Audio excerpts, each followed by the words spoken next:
अस्सलामुअलैकुम रहमतुल्लाहि रहमतुल्लाहि वबरकातुहू। वबरकातुहू। Welcome to our new vlog. मम्मा आज आप क्या बना रहे? साबूदाना आलू के पापड़। तो चलिए फिर जल्दी से आज का न्यू व्लॉग शुरू करते हैं।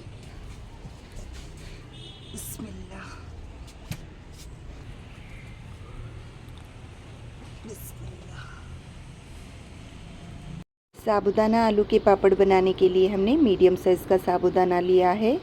साबूदाना 3 किस्म का रहता, छोटे साइज़ का साबूदाना, मीडियम साइज़ का साबूदाना और बड़े साइज़ का साबूदाना। बिस्मिल्लाह। 3 तरह के साबूदाने में से हमने मीडियम साइज़ का साबूदाना लिया है।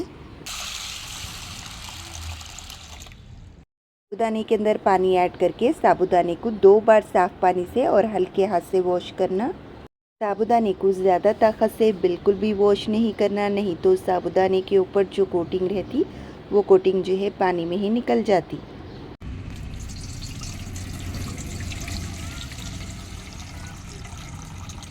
साबूदाने को हमने 2 बार साफ़ पानी से हल्के हाथ से वॉश कर लिया है। साबूदाने में का पानी स्ट्रेन करने के बाद जो कटोरी से साबूदाना मेजर करे थे वही सेम कटोरी से मैं साबूदाने के अंदर पानी ऐड कर रही हूँ। साबूदाने में पानी ऐड करके ढक्कन से कवर करके मैं साबूदाने को ओवरनाइट के लिए इसी तरह से किचन काउंटर पे रेस्ट दूंगी। अगर आप साबूदाने को ओवरनाइट के लिए पानी में भिगा के नहीं रखना चाह रहे तो आप साबूदाने को कम से कम 5 से 6 घंटे पहले पानी में भिगा के रखना। साबूदाने को हमने रात में ही वॉश करके पानी में भिगा के रखा था। साबूदाना हमने सिर्फ आपको दिखाने के लिए वॉश किया है। साबूदाना आलू के पापड़ बनाने के लिए हमने बड़े साइज़ के आलू लिए हैं। आलू ख़रीदते वक्त ये बात अच्छे से ध्यान में रखना कि आलू के ऊपर का छिलका जो है ग्रीन नहीं रहना, क्योंकि ग्रीन छिलके वाले आलू खाने से सेहत के लिए अच्छा नहीं। आलू को हमने पहले ही वॉश करके रख लिया था। आलू का छिलका जो है पीलर की मदद से निकाल देना। आलू के जो है पहले लंबे लंबे इस तरह से पीसेस कट कर लेना। उसके बाद आलू के जो है छोटे छोटे पीसेस इस तरह से चॉप कर लेना। अगर हम आलू को बड़े पीसेस में कट करेंगे और फिर जार में पीसेंगे, एक आध आलू का पीस अच्छे से नहीं पीसे जाता, जार में साबुत ही रह जाता। इसीलिए आलू को हम छोटे पीसेस में कट करेंगे। आलू छीलते साथ ही या फिर आलू के पीसेस कट करते साथ ही आलू को जो है पानी में रखना, नहीं तो आलू के पीसेस जो है काले हो जाती। आलू के हमने छोटे पीसेस कट कर लिए हैं। आलू के पीसेस में पानी ऐड करना। आलू में स्टार्च ज़्यादा रहता, इसीलिए आलू को कम से कम 3 बार साफ़ पानी से अच्छे से वॉश करना। या फिर आलू के पीसेस जब तक के वॉश करना जब तक के आलू में का पानी वाइट नज़र आना। इसीलिए पापड़ बनाने के लिए हमेशा नए वाले आलू का इस्तेमाल करना। नए वाले आलू में स्टार्च कम रहता। अगर आप वो आलू से पापड़ बनाएंगे तो पापड़ बनने के बाद या फिर सूखने के बाद या फिर फ्राई करने के बाद पापड़ का कलर जो है वाइट रहता। आप यहाँ पर देख सकते हो आलू में का पानी साफ़ नज़र आने तक के हमने आलू को अच्छे से वॉश कर लिया है। साबूदाने को हमने रात में ही पानी में भिगा के रखा था। आप यहाँ पर देख सकते हो साबूदाने का अगर आप एक दाना लेके मैश करेंगे तो साबूदाना आसानी से मैश हो जाना, तो ही ये साबूदाना पापड़ बनाने के लिए परफेक्ट है। साबूदाने का घोल पकाने के लिए मोटे तले का बर्तन का इस्तेमाल करना, या फिर आप चाहो तो मेरी तरह नॉन स्टिक कढ़ाई का भी यूज़ कर सकते।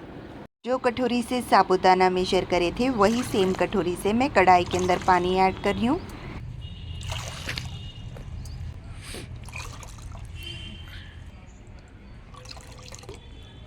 कढ़ाई में हमने 6 कटोरी पानी निकाल के रखा है और अलग से मैंने 1 कटोरी पानी साबूदाना और आलू को पीसने के लिए निकाल के रखा है। साबूदाने को पीसने के लिए और पानी की ज़रूरत लगी तो हम कढ़ाई में का पानी यूज़ करेंगे, अलग से पानी यूज़ नहीं करेंगे। ज़्यादा गर्मी रहने की वजह से साबूदाने के ऊपर की लेयर जो है ड्राई हो रही थी, तो हमने साबूदाने में अलग से हाफ़ कटोरी पानी ऐड किया था 10 मिनट पहले। कटोरी में जो अलग से पानी निकाल के रखे थे वो पानी जो है इस वक्त साबूदाने के अंदर ऐड कर देना। साबूदाना को पीसते वक्त अगर आपको पानी की ज़रूरत लगी तो आप पानी जो है कढ़ाई में से ही लेना, अलग से पानी नहीं लेना। और साथ ही में मैं जार के अंदर आलू के पीसेस भी ऐड कर दे रही हूँ। यहाँ पर हमारा साबूदाना और आलू थोड़ा है, इसीलिए मैं एक ही बार में पीस ले रही हूँ। अगर आपके पास साबूदाना और आलू ज़्यादा है तो आप बैचेस में ही पीसना। साबूदाना और आलू को फाइन पीस लेना। यहाँ पर हमने साबूदाना और आलू को फाइन पीस लिया है। एक बड़ा बर्तन लेके उसके ऊपर जो है छन्नी रखना। साबूदाना आलू का बैटर जो है छन्नी की मदद से छान लेना। अगर एक आध साबूदाने का दाना या फिर एक आध आलू का पीस नहीं भी पीसे गया तो वो जो है छन्नी में रह जाता। छन्नी में जो बारीक आलू के चंक्स रह गए वो जो है हमने जार के अंदर ऐड किए हैं और साथ ही हमने कढ़ाई में से हाफ कटोरी इतना पानी ऐड किया है। जार का ढक्कन लगा के आलू के चंक्स को फिर से फाइन पीस लेना। पिसा हुआ आलू का पेस्ट छन्नी में डाल के फिर से जो है अच्छे से छान लेना। आप यहाँ पर देख सकते हो साबूदाना और आलू के चंक्स छन्नी में एक भी बाकी नहीं है। अब ये छन्नी को हम साइड में रख देंगे। साबूदाना आलू का बैटर अच्छे से मिक्स करना। आप यहाँ पर देख सकते हो बैटर की कंसिस्टेंसी इस तरह से रहना।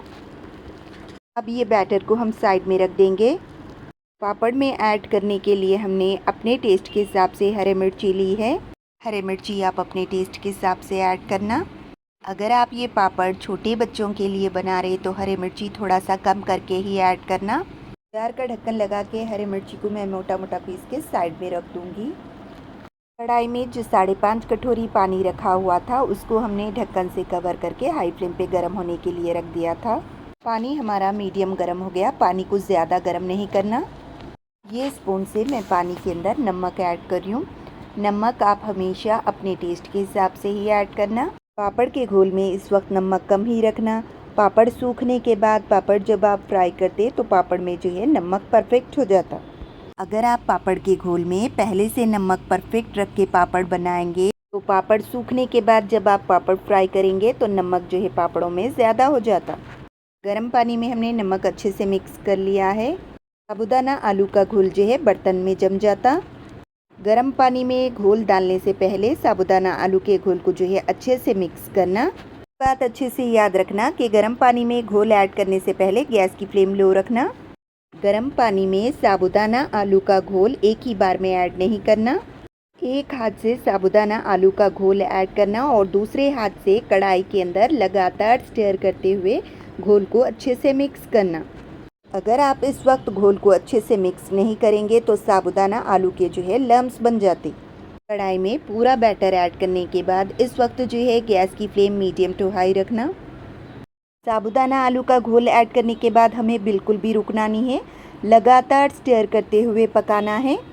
अगर हम घोल के अंदर लगातार स्टर करते हुए नहीं पकाएंगे तो साबूदाना आलू रहने की वजह से बैटर जो है भगोने में ही जम जाता, यानी कि भगोने के तले में चिपक जाता। अगर साबूदाना आलू का घोल जो है दाग लग गया तो पापड़ों का कलर और टेस्ट ख़राब हो जाता।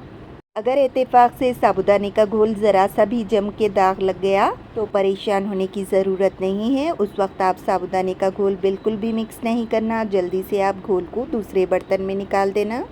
मीडियम टू हाई फ्लेम पे हमने लगातार स्टर करते हुए बैटर को 6 से 7 मिनट तक के पका लिया है। यहाँ पर देख सकते हैं इस तरह से हमने बबल्स आने तक के पका लिया है।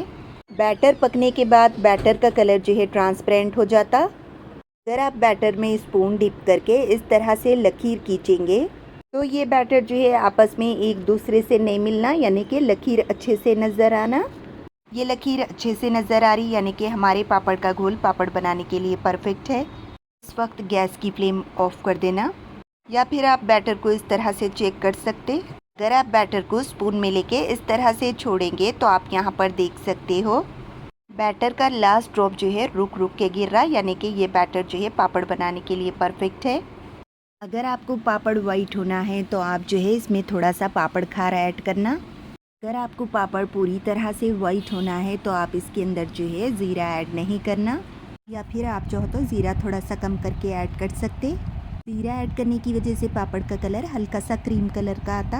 या आप डालना चाहे डाल सकते या स्किप भी कर सकते, लेकिन ज़ीरा ऐड करने से पापड़ों में टेस्ट अच्छा आता। बैटर में मैं हल्की सी अजवाइन ऐड कर रही हूँ। अजवाइन आप डालना चाहे डाल सकते या स्किप भी कर सकते। एक डंठल करियापक के पत्तों को मैं फाइन चॉप करके ऐड कर रही हूँ। करियापक से भी पापड़ में टेस्ट और फ्लेवर अच्छा आता। और साथ ही में थोड़े से कोतमीर को मैं चॉप करके ऐड कर रही हूँ। पापड़ के घोल में हमने कुकिंग सोडा ऐड नहीं किया है। पिसी हुई हरी मिर्ची स्पून की मदद से ही ऐड करना, नहीं तो मिर्ची के तीखेपन की वजह से हाथों में जलन होती। दरी पिसी हुई हरी मिर्ची मैं हाथ से ऐड कर रही हूँ। अगर आप चाहो तो पापड़ के घोल में हरी मिर्ची की जगह रेड चिली फ्लेक्स या फिर मोटी दरदरी कुटी हुई काली मिर्ची ऐड कर सकते। आपको पापड़ जो फ्लेवर का खाना पसंद है, आप पापड़ के घोल में वो फ्लेवर ऐड कर सकते, वो आपकी मर्ज़ी है। पापड़ के घोल में मैं अदरक लहसुन पेस्ट ऐड कर रही हूँ। अदरक लहसुन पेस्ट आप डालना चाहे तो डाल सकती या स्किप भी कर सकती। और एक बात अच्छे से याद रखना, अगर आप कुकिंग सोडा ऐड कर रहे तो कुकिंग सोडा ज़्यादा ऐड नहीं करना, नहीं तो पापड़ फ्राई करने के बाद पापड़ जो है ऑयल ऑब्जर्व कर लेते।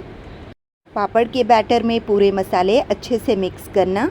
अगर आप इस वक्त मसालों को अच्छे से मिक्स नहीं करेंगे तो मसाले के जो है लम्स बन जाते। पापड़ के बैटर के ऊपर ढक्कन से कवर करके ये बैटर को मैं कम से कम 5 से 6 मिनट के लिए रेस्ट दूंगी। पापड़ बनाने के लिए हमने एक वाइट कलर के कॉटन के कपड़े को अच्छे से वॉश करके निचोड़ के रख लिया है। कलर वाले कपड़े का इस्तेमाल नहीं करना, नहीं तो पापड़ों को जो है कलर लग जाता। कपड़े में का पानी अच्छे से निचोड़ने के बाद कपड़े को जो है इस तरह से डबल लेयर में बिछाना। पापड़ के घोल को रखे हुए 5 से 6 मिनट पूरे हो गए। घोल को एक बार अच्छे से मिक्स करना।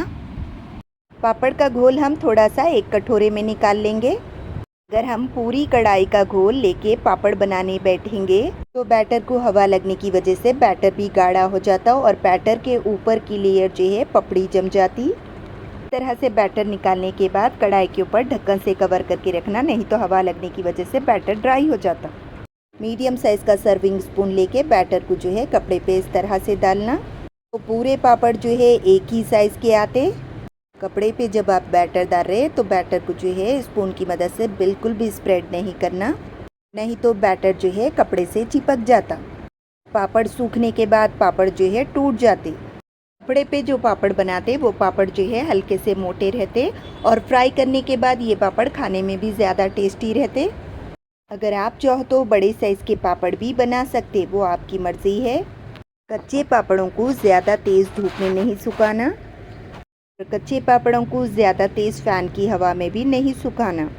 अगर आप कच्चे पापड़ों को ज़्यादा तेज़ धूप में रखेंगे या फिर ज़्यादा फ़ैन की हवा में रखेंगे तो पापड़ों के ऊपर की लेयर जल्दी से ड्राई होने की वजह से पापड़ों के ऊपर क्रैक आ जाते और फिर वहीं से पापड़ जो है टूटने लगते। थोड़े से पापड़ में थिक प्लास्टिक कवर पे डाल के बता रही हूँ। पापड़ बनाने के लिए अच्छी क्वालिटी का थिक प्लास्टिक शीट रहना। प्लास्टिक शीट पे पापड़ बना रहे तो पापड़ का घोल हल्का सा ठंडा करने के बाद ही पापड़ बनाना। प्लास्टिक शीट पे बैटर डालने के बाद स्पून की मदद से बैटर को हल्का सा स्प्रेड करना। पापड़ बनाते बनाते लास्ट टाइम पे अगर आपके पापड़ का बैटर ज़्यादा गाढ़ा हो गया तो आप बैटर के अंदर 1 टेबलस्पून उतना पानी ऐड करके बैटर को अच्छे से मिक्स करने के बाद आप पापड़ बना सकते। अगर आपको पापड़ बनाना है तो आप सुबह 6 बजे से ही पापड़ों का घोल तैयार करके पापड़ बना लेना। धूप धीमी रहने की वजह से आपको पापड़ बनाने में सहूलत होती और साथ ही में पापड़ों को धीमी धीमी हवा और धूप लगने की वजह से पापड़ों के ऊपर की लेयर ड्राई होती लेकिन पापड़ों में क्रैक नहीं आता। गरम गरम पापड़ का घोल प्लास्टिक कवर पे नहीं डालना, नहीं तो प्लास्टिक कवर जो है सिकुड़ जाता और हेल्थ के लिए भी अच्छा नहीं। को हमने घर के अंदर फ़ैन की हवा में ही सुखा लिया था। प्लास्टिक कवर के ऊपर के पापड़ जो है आसानी से इस तरह से निकल जाते। पापड़ निकालने के बाद पापड़ का साइड टर्न करके पापड़ को जो है इस तरह से रखना। पूरे पापड़ों को इसी तरह से निकाल के पापड़ का साइड टर्न करके रखना। कवर के पापड़ जल्दी से सूख जाते लेकिन कपड़े के ऊपर के पापड़ सूखने के लिए 1 दिन का वक्त लगा। पापड़ जो है इस तरह से पूरे अच्छे से सूख जाना। पापड़ के कपड़े का साइड उल्टा करना। ग्लास में साफ़ पानी लेके कपड़े के ऊपर हाथ की मदद से पानी को हल्का सा स्प्रिंकल करना। इस वक्त थोड़े से कपड़े को कच्चा करना। कपड़ा कच्चा करने के बाद पापड़ों को 1 मिनट तक के रेस्ट देना। एक हमने कच्चा कर लिया था, 1 मिनट रेस्ट देने के बाद पापड़ निकाल लेना। पापड़ों को ज़्यादा देर के लिए कच्चे कपड़े पे नहीं रखना, नहीं तो पापड़ जो है टूट जाते। अगर आप कपड़े को आहिस्ता से खींचेंगे तो पापड़ जो है आसानी से निकल जाते। ये पापड़ों को भी उसी तरह से नीचे का साइड जो है ऊपर रखना, यानी कि जो कच्चा वाला पार्ट है पापड़ों का वो पार्ट जो है ऊपर आना। ये पूरे पापड़ कपड़े से निकालने के बाद फिर से थोड़े कपड़े को कच्चा करके फिर से पापड़ निकाल लेना। पापड़ों के साइड टर्न करके इस तरह से पापड़ों को सुखाना। दूसरे दिन हमने पापड़ों को धूप में सुखा लिया है। पापड़ हमारे अच्छे से सूख गए। पापड़ में से जो है इस तरह से खन खन की आवाज़ आना और पापड़ जो है तोड़ते की आसानी से इस तरह से टूट जाना। तो आप ये पापड़ ज़्यादा दिन तक रख सकते हैं। जो हो तो ये पापड़ ज़्यादा क्वांटिटी में बना के एक एयरटाइट कंटेनर बॉक्स में स्टोर करके भी रख सकते। अगर आप ये पापड़ ज़्यादा दिन के लिए स्टोर करके रखना चाह रहे तो आप इसमें ज़ीरा ऐड नहीं करना। ज़ीरा ऐड करने की वजह से पापड़ में या फिर मुरकुल में जल्दी से कीड़े लग जाते। अगर आप ज़्यादा क्वांटिटी में पापड़ बनाएं और आप महीनों तक के पापड़ को रखना चाह रहे तो आप पापड़ों को 8 दिन में एक बार 4 से 5 घंटे की धूप में सुखा लेना। पापड़ों को धूप में से घर में लाने के बाद कम से कम हाफ एन आवर के लिए या फिर 1 आवर के लिए रेस्ट देना। पापड़ पूरी तरह से ठंडा होने के बाद पापड़ को आप कोई भी एयरटाइट कंटेनर बॉक्स में स्टोर करके रख सकते। अगर आप हमारे बताए हुए तरीके से पापड़ स्टोर करके रखेंगे तो पापड़ 1 साल तक भी ख़राब नहीं होंगे।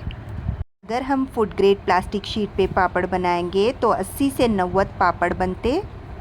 ये पापड़ हमने कपड़े पे बनाए हैं जो कि साइज़ में छोटे हैं। प्लास्टिक कवर रहने की वजह से प्लास्टिक कवर वाले पापड़ थोड़ा बड़े साइज़ में बने। मैं आपको कुछ पापड़ फ्राई करके बताऊंगी। ऑयल को हमने पहले से ही कढ़ाई में गर्म होने के लिए रख दिया है। ऑयल को हमने मीडियम टू हाई फ्लेम पे गर्म करना है। पापड़ को फ्राई करने के लिए ऑयल मीडियम गर्म रहना और गैस की फ्लेम मीडियम टू हाई रहना। पापड़ ऑयल में डालते ही करछी की मदद से पापड़ को हल्का सा प्रेस करना। पापड़ का हल्का सा साइड चेंज करते ही पापड़ को ऑयल में से निकाल देना। पापड़ को ज़्यादा देर के लिए फ्राई नहीं करना, नहीं तो पापड़ का कलर जो है डार्क हो जाता। करछी की मदद से पापड़ में को ऑयल अच्छे से स्ट्रेन करके पापड़ को जो है एक प्लेट में निकाल देना। पापड़ों को लो फ्लेम पे बिल्कुल भी फ्राई नहीं करना, नहीं तो पापड़ जो है ऑयल ऑब्जर्व कर लेते। पापड़ों को हद से ज़्यादा गर्म ऑयल में भी फ्राई नहीं करना, नहीं तो पापड़ों का कलर जल्दी से डार्क हो जाता। पापड़ों को कम गर्म ऑयल में या फिर लो फ्लेम पे बिल्कुल भी फ्राई नहीं करना, नहीं तो पापड़ फ्राई होने के बाद पापड़ का साइज़ बिल्कुल भी बड़ा नहीं होता और पापड़ अंदर से कच्चे रह जाते, पूरी तरह से पापड़ फ्राई नहीं होती। अगर पापड़ फ्राई करते वक्त ऑयल हद से ज़्यादा गर्म हो गया तो आप गैस की फ्लेम अपने हिसाब से एडजस्ट कर सकती। ऑयल का टेम्परेचर मीडियम आने के बाद गैस की फ्लेम हाई करके फिर से आप पापड़ फ्राई कर सकते। पापड़ ऑयल में डालते ही करछी की मदद से पापड़ को हल्का सा प्रेस करना। पापड़ का साइड फूल के बड़ा होते साथ ही पापड़ को ऑयल में से निकाल देना। अगर आप चाहो तो ये पापड़ दाल के साथ, खट्टे के साथ या फिर कढ़ी के साथ सर्व कर सकते। आप यहाँ पर देख सकते हो पापड़ सूखने के बाद इतना छोटा था और फ्राई करने के बाद पापड़ साइज़ में बड़ा हो गया। ये पापड़ देखने में जितना ज़बरदस्त लग रहा है, खाने में उससे भी ज़्यादा लजीज और जायकेदार बन के तैयार हुआ। आपको मैं ये पापड़ तोड़ के दिखाती हूँ। पापड़ को हमने अच्छी तरह से फ्राई किया है। पापड़ बिल्कुल भी ऑयल ऑब्जर्व नहीं करे, आप यहाँ पर देख सकते हो।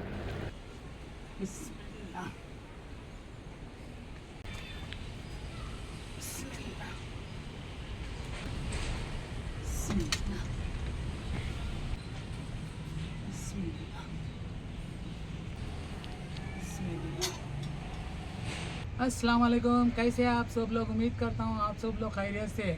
आज नज्जू बनाए साबूदाना आलू के पापड़। आप लोग भी आइए खाने के लिए। बिस्मिल्लाह बिस्मिल्लाह। माशाल्लाह हमारे पापड़ बेहद ही लजीज बन के तैयार हुए। तो चलिए फिर जल्दी से खाना शुरू करेंगे। बिस्मिल्लाह। बिस्मिल्लाह वाला बरकतिल्लाह। बिस्मिल्लाह। पापड़ टेस्ट करो जी। बिस्मिल्लाह। माशाल्लाह मम्मा, पापड़ ज़बरदस्त बने। अच्छे हैं, बहुत अच्छे हैं। मम्मा पापड़ बहुत टेस्टी बने। अच्छे हैं। हाँ मम्मा। मम्मा पापड़ बहुत टेस्टी बने। अच्छे बने। हाँ। खाओ। बिस्मिल्लाह। माशाल्लाह नज्जू, पापड़ बहुत टेस्टी बने। अच्छे हैं। बहुत अच्छे हैं। अगर आपको ये ब्लॉग पसंद आया तो प्लीज़ लाइक करें, शेयर करें, कमेंट करें। अगर चैनल पे न्यू है तो सब्सक्राइब करें। Thanks for watching.